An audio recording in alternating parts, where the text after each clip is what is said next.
Welcome to the Introduction to Solving Linear Equations. This is step 1, and each lesson will add another step.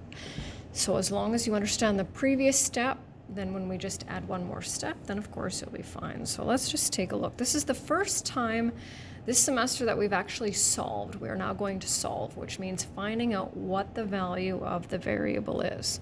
So first thing we'll do is look at what an equation is. So as you can see here, I've got some examples, and here I have some non-examples.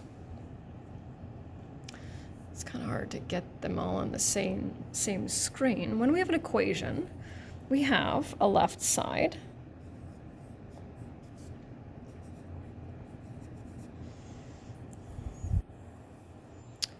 we have a right side,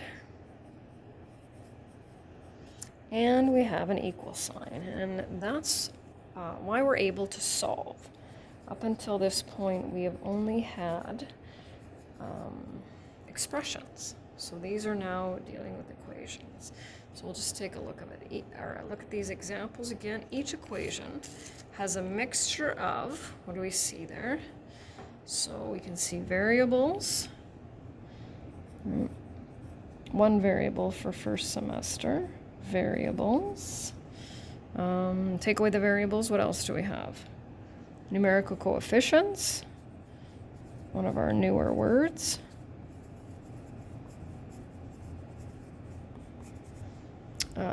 Whoops, there we go. What else?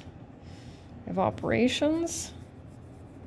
So plus minus. Of course, you know, in between the 2n over here, right, we've got multiplication too. Here we've got division, but mainly addition and subtraction. And what types of numbers do we have?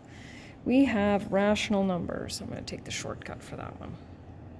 So when we're solving an equation, it means finding the value of the variable so that the left side and the right side of the equation are equal.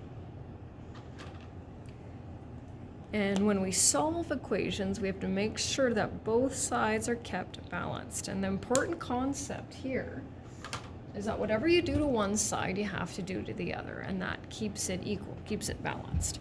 So the first two operations we'll look at is solving by addition and subtraction. So when we solve, right, we want to know, okay, what plus 2 will give us 8? Well, I know you know that just by looking at it, right? Because it's kind of a pretty simple one, right? And we start with that one, and I'm going to show you a list of steps that you're going to have to do, and just kind of I like to avoid sort of the, well, how come we have to show all these steps if we know what we're doing? Well, by the time we get to the end, actually, you know what, it'll be easier if I just go back up to here. That's what you'll be solving when we get to the end of this unit. Well, what's x? I mean, you're going to guess? Yeah. Probably not going to get it right. So it's important that we have that process. And then when we solve in grades 10 and 11, even second semester, I'll ease up a little bit after this unit. We're actually going to be solving for the rest of the semester, but I'm going to ease up as to the number of steps. But in this blue unit, we got to do all of them. So the goal here is to get n by itself. Okay, n by itself on one side of the equal sign. Okay, well, what's in our way? Well, let's see, there's a plus 2, right, in between the n and the equal sign. So we need to turn that plus 2 into a 0. Well, what do we have to do to 2 to make it 0? Right? Well, we do the opposite of positive 2, which is we subtract 2. So what we do to the left side, we do to the right. That keeps it balanced. And so n plus 2 minus 2, and sometimes students like to cross that off. I don't do that, but you can definitely do that. N plus 2 minus 2 gives us n, and 8 minus 2, that's how we calculate the 6 that we knew it was in the first place, right?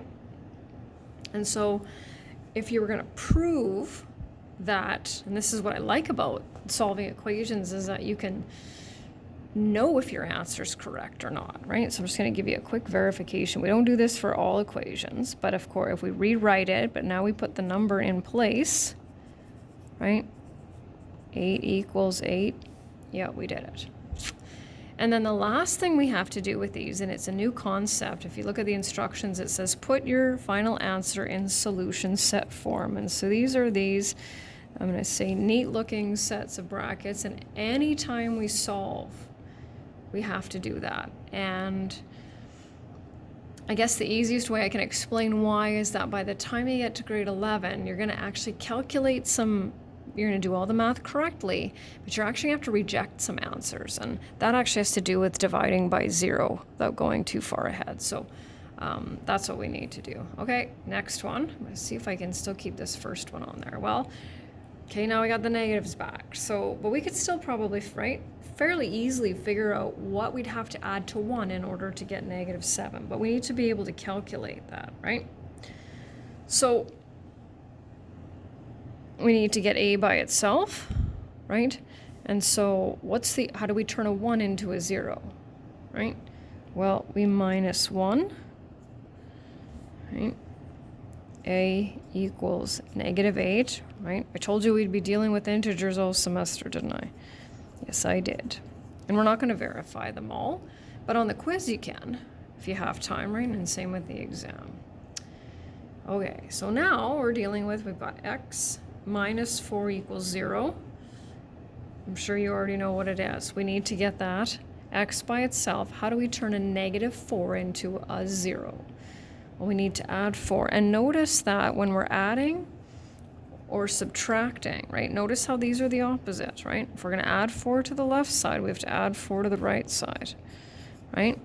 And if they're easy enough, like if the equations are simple enough, you can just take the 5, put it back in there and say 5 minus 4, oh yeah, that does equal to 1. And then you know you have the right answer. There's our solutions. And then the last one on this page, here's where it starts to get a little bit interesting. And I always tell students that there's no such thing as flying variables. So if the variable's on the right side, we're going to leave it on the right side. There's nothing wrong with that, right? So x equals 5 and 5 equals x. Just looking at this one here, are the exact same thing. So we still want m to be by itself, but this time we're going to move this over on this side. And that concept takes a little practice, because if we move this over here, then we have everything on the right and we have 0 on the left, and that's not going to get us anywhere. So what's the opposite of -5? +5. And I like to just kind of put it directly underneath. -1 plus 5 equals 4. Let's just take a quick check. 4 minus 5. Yep, that gives us the answer we're looking for. Okay, and then the next one here. So this is also opposite, except now we're going to be dealing with multiplication and division. So the opposite of multiplication is division. So this is 2 times x equals 16. Well, 2 times what equals 16? Well, we already know the answer is 8, but of course we have to be able to get that answer with the steps, right? And you'll be given a mark for each step in this unit. Each time you have to add, subtract, multiply, or divide both sides by something, whatever it is, you'll be given a mark for that. So this is 2 times x. What's the opposite of multiplication? Division. Now, if I wrote divided by 2, that would actually work, but this is so much easier and will definitely come in handy when we have more things to deal with. I hope that makes sense. So 2 divided by 2 is 1, and we're left with x equals, that's how we get the 8, right? Don't forget the solution set. Moving on, we always divide, right, by that numerical coefficient. So divide both sides by 3. Now 27 divided by 3 is not a, so we're not going to move our variable from the right to the left. We're going to leave it where it is. And this is the one where I always think I should change the variable, because sometimes a's look like 9s. But hopefully I made them look a little bit differently. So there we go on that one. And then moving on here, right? So -10 times b, and we want to turn that into a 1b. So we always divide by the numerical coefficient. That's going to give us 1, and b equals -3. We're still working with integers, right? Divide both sides by -4, and y equals 5. This next one I find kind of funny. I don't know why, but for some reason, right? And we know when there's just a negative, when there's nothing else beside a variable except a negative or what looks like nothing, we know it's an understood one, right? We just know that's what it is. And so we do the same thing we did before, is we divide both sides by that numerical coefficient, right? We want those to be the same number. And then we have n equals -6. There we go. Okay, so here, what are we going to do here? A divided by 2. Well, what's the opposite of division? Multiplication. So now we're going to multiply both sides by 2. Now be careful, right? This is a numerator and this is a denominator. So really what we're dealing with is 2 divided by 2, which is 1, and that's what we want, right? Because we need that variable by itself. Well, let's take a look and see if we're right. 6 divided by 2 is 3. Absolutely. And this last one over here, right? We'll multiply both sides by -4. X equals 24. And I meant to actually show you a verification for one of these, so I'm going to sneak over here and do this one, right? So we want to check that one out. We'll go 2, and we'll replace, now that we've said X is 8, and we have to just make sure that we prove left side equals right side.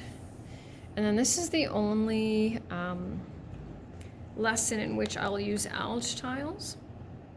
So I just need to get out a couple of different colors here. I'm just going to do the shading here. So we're going to go with, we're going to draw an X. And we're going to draw 2. And then we're going to draw 3. Okay, so we're going to do the same thing that we did when we actually solved them, right? You can see I've got the X on the left, the +2, and then the 3. And I've left them all white because they're all positive. So what are we going to need to do to both sides? We're going to need to, right, subtract 2. So I'll shade these ones in. And then we know from the polynomials unit that when we're dealing with, I guess I'll say a white one and a shaded one, as well as a yellow one and a red one. We know that that gives us 0, that gives us 0, that gives us 0, and that gives us 0, and we are left with X equals 1. And then with this one, X, 1, 2, 3, 4. These are all negative, so I have to shade them all in. Okay, so I want that X by itself. So how do I get rid of those? Well, I'm going to need to add 4 to both sides. Ran out of room there. Trusty pen, so gone, which is what we want because we need that X by itself. And I'm left with X equals 3.